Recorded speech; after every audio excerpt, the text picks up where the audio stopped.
Level curves translate complex multivariable equations into precise geometric paths. But how do they actually determine that shape? Take the classic equation for a unit circle, x squared plus y squared equals 1.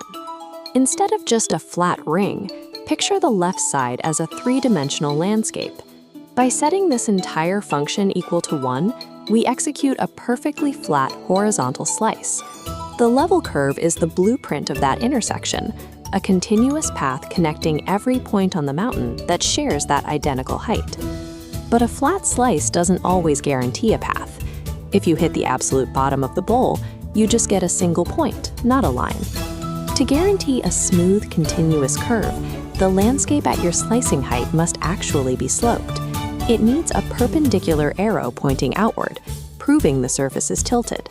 That's a normal vector. That slope forces the path to trace continuously along the hillside. So back to that simple formula for a unit circle.